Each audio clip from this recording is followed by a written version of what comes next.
اعوذ باللہ من الشیطان الرجیم بسم اللہ الرحمن الرحیم۔ میں تیری تبلیغ کو زمین کے کناروں تک پہنچاؤں گا۔ از ماریا صابر احمد، حصہ اول، روزنامہ الفضل انٹرنیشنل، بدھ 12 نومبر 2023۔ الہام کے اردو معنی غیب سے دل میں کسی بات یا خیال کا نزول یا ورود، القاء، کشف ہے۔ خصوصاً انبیاء و اولیاء پر تبلیغ کے اردو معنی پیغام پہنچانا، مذہب کی تلقین کرنا، شریعت کے احکام پہنچانا، دینی علوم کا ابلاغ اور تشہیر ہے۔ اللہ تعالیٰ قرآن کریم کی سورہ حامیم سجدہ آیت نمبر 34 میں فرماتا ہے، وَمَنْ أَحْسَنُ قَوْلًا مِّمَّنْ دَعَا إِلَى اللَّهِ۔ ترجمہ، اور بات کہنے میں اس سے بہتر کون ہو سکتا ہے جو اللہ کی طرف بلائے۔ زمین کے کناروں سے مراد جہاں زمین اختتام پذیر ہو، یعنی کرۂ ارض کا آخری کونا۔ اللہ تعالیٰ نے قرآن کریم میں زمین کے کناروں کا ذکر فرمایا ہے، یا معشر الجن والانس ان استطعتم ان تنفذوا من اقطار السماوات والارض فانفذوا لا تنفذون الا بسلطان۔ سورہ رحمان آیت نمبر 34۔ ترجمہ، اے جن و انس کے گروہ، اگر تم استطاعت رکھتے ہو کہ آسمانوں اور زمین کی حدود سے باہر نکل سکو تو نکل جاؤ۔ تم نہیں نکل سکو گے مگر ایک غالب استدلال کے ذریعہ۔ ڈاکٹر جان الیگزینڈر ڈوئی کی ہلاکت کا ایمان افروز واقعہ۔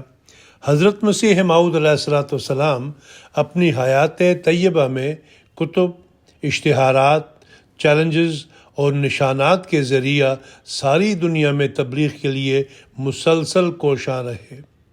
اللہ تعالیٰ نے آپ کی تبلیغ کو زمین کے کناروں تک پہنچایا۔ امریکہ میں الیگزینڈر ڈوئی کی موت کے ذریعے سے امریکہ کے اخباروں میں بھی چرچا ہوا۔ آپ نے فرمایا، ایک شخص ڈوئی نام امریکہ کا رہنے والا تھا۔ اس نے پیغمبری کا دعویٰ کیا تھا اور اسلام کا سخت دشمن تھا۔ اس کا خیال تھا کہ میں اسلام کی بیخ کنی کروں گا۔ حضرت عیسیٰ کو خدا مانتا تھا۔ میں نے اس کی طرف لکھا کہ میرے ساتھ مباہلہ کرے، اور ساتھ اس کے یہ بھی لکھا کہ اگر وہ مباہلہ نہیں کرے گا تب بھی خدا اس کو تباہ کر دے گا۔ چنانچہ یہ پیشگوئی امریکہ کے کئی اخباروں میں شائع کی گئی اور اپنے انگریزی رسالہ میں بھی شائع کی گئی۔ آخر اس پیشگوئی کا نتیجہ یہ ہوا کہ کئی لاکھ روپیہ کی ملکیت سے اس کو جواب مل گیا اور بڑی ذلت پیش آئی، اور آپ مرض فالج میں گرفتار ہو گیا۔ حقیقت الوحی، روحانی خزائن، جلد نمبر 22، صفحہ نمبر 226۔ فرمایا، 9 مارچ 1907 لندن کی تار میں خبر آئی ہے، جو سول اخبار میں شائع ہو گئی، کہ ڈوئی، جس نے امریکہ میں پیغمبری کا دعویٰ کیا تھا اور جس کی نسبت میں نے پیشگوئی کی تھی کہ وہ اپنے دعوے میں کاذب ہے، خدا اس کو نہیں چھوڑے گا، وہ مفلوج ہو کر مر گیا۔ فالحمدللہ علی ذالک، بڑا نشان ظاہر ہوا۔ حقیقت الوحی، روحانی خزائن، جلد 22، صفحہ نمبر 492۔ یہاں یہ ذکر کرنا بھی ضروری ہے کہ اللہ تعالیٰ نے کس طرح اسی شہر میں جماعت احمدیہ کو ایک عظیم الشان مسجد تعمیر کرنے کی توفیق عطا فرمائی ہے۔ جماعت احمدیہ کی تاریخ میں زائن الینوائے کا شہر انتہائی اہمیت رکھتا ہے۔ اس شہر کے ذریعہ خدا تعالیٰ نے حضرت مسیح موعود علیہ السلام کی صداقت کے بے شمار نشانات ظاہر فرمائے، جو کہ حضرت صلی اللہ علیہ وسلم کی پیشگوئی کے عین مطابق پورے ہوئے کہ آنے والا مسیح کسر صلیب کرے گا اور خنزیر کو قتل کرے گا۔ زائن شہر کا بانی جان الیگزینڈر ڈوئی نہایت متکبر اور اسلام دشمن شخص تھا، جو کہ حضرت مسیح موعود علیہ السلام کی پیشگوئی کے مطابق نہایت ذلت و حسرت کی موت مرا۔ جہاں آج اس شہر میں جان الیگزینڈر ڈوئی کا کوئی نام لینے والا نہیں، وہاں خدا تعالیٰ نے اپنے مسیح پاک علیہ السلام کے خلیفہ خامس ایدہ اللہ تعالی بنصر عزیز کو یہ توفیق عطا فرمائی کہ یہاں پر خدائے واحد و لا شریک کے نام کو بلند کرنے کے لیے مسجد کا افتتاح فرمائیں۔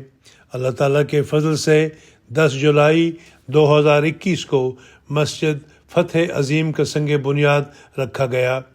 مسجد فتح عظیم کی زمین کا کل رقبہ 10 ایکڑ ہے، جبکہ مسقف حصہ 12,600 مربع فٹ پر مشتمل ہے۔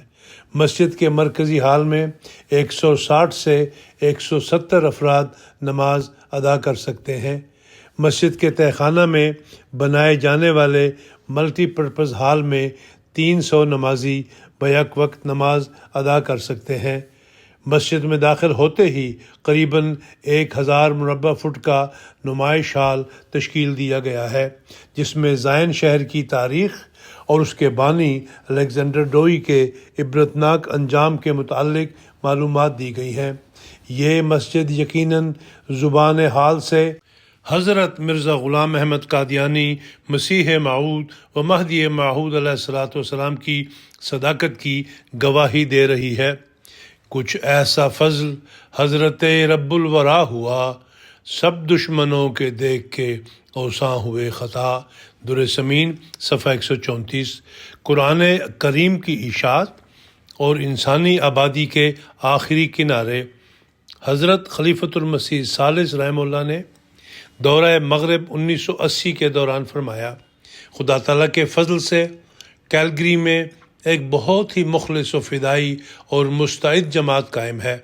اس جماعت نے قرآن مجید کی اشاعت میں بڑھ چڑھ کر حصہ لیا، اور نہ صرف اس حصہ کینیڈا کے آباد علاقے میں بلکہ انتہائی شمال کے غیر آباد برفانی علاقوں میں، جہاں صرف اطلاعاتی چوکیوں کا عملہ رہتا ہے یا خال خال اسکیموز کی بستیاں ہیں، قرآن مجید کے انگریزی ترجمہ کے نسخے تقسیم کر کے اور اطلاعاتی مرکزوں کی لائبریریوں میں انہیں رکھوا کر قطب شمالی کی سمت میں آخری انسانی آبادی تک قرآنی پیغام کی اشاعت کا کارنامہ سر انجام دینے کی توفیق پائی۔ دورہ مغرب 1400 ہجری صفحہ 452-453۔ حضرت خلیفۃ المسیح ثانی کے دور خلافت میں دنیا کا وہ واحد علاقہ جو انٹرنیشنل ڈیٹ لائن پر واقع ہے اور جہاں ہر روز دنیا میں سب سے پہلے سورج طلوع ہوتا ہے، یعنی جزائر فجی میں مشن قائم ہوا، اور آج ان جزائر میں 10 مسجدیں بن چکی ہیں۔ اسی طرح ناروے کے شہر سٹون کے شمال کا مقام اینڈ آف دی ورلڈ کہلاتا ہے۔ اس مقام پر نارویجین سمندر دنیا کے 20% حصے کے مالک بحر اوقیانوس سے ملتا ہے اور خشکی کا سلسلہ ختم ہو جاتا ہے۔ اسکینڈینیوین ممالک جن میں ناروے، سویڈن اور ڈنمارک شامل ہیں، وہاں مشن آپ کے دور خلافت میں کھولا گیا، اور اس طرح دنیا کے آخری کنارے تک خدا تعالیٰ نے تبلیغ کو پہنچا دیا۔ باقی آئندہ۔